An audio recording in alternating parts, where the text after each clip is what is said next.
ஒரு காமராஜர் தானா, ஒரு அண்ணா தானா, ஒரு எம்ஜிஆர் தானா நம்ம தமிழ்நாட்டுக்கு?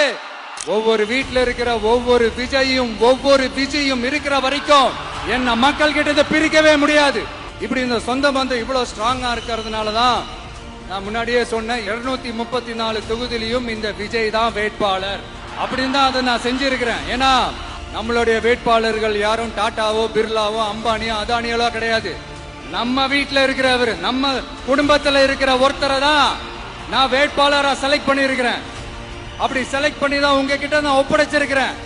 அதனால அந்த வேட்பாளர் வேற, இந்த விஜய் வேற அப்படின்னு நினைச்சிடாதீங்க. இந்த விஜய் தான் வேட்பாளர், அந்த வேட்பாளர் தான் விஜய்.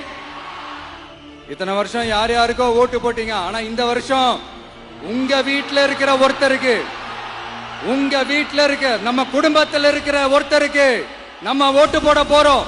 அந்த வேட்பாளர்களுக்கு நீங்க ஓட்டு போடுறது நமக்கு நாமளே ஓட்டு போட்டுக்கிற மாதிரி, அந்த வேட்பாளர் ஜெயிச்சா நாம ஜெயிச்ச மாதிரி.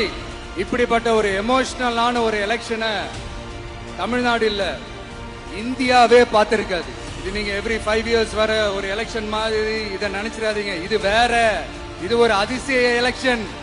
50 வருஷத்துக்கு ஒரு வாட்டி நடக்கிற ஒரு எலெக்ஷன் மாதிரி. அதனால அந்த சான்ஸை மிஸ் பண்ணிடாதீங்க மக்களே. ஒரு காமராஜர் தானா, ஒரு அண்ணா தானா, ஒரு எம்ஜிஆர் தானா நம்ம தமிழ்நாட்டுக்கு? அவங்கள மாதிரி வேற யாருமே வந்துட மாட்டாங்களா அப்படின்னு நீங்க ஏங்கினது எனக்கு தெரியும். அத மனசுல வச்சுக்கிட்டு தான் நம்ம டிவிக்கே வந்திருக்கிறோம்.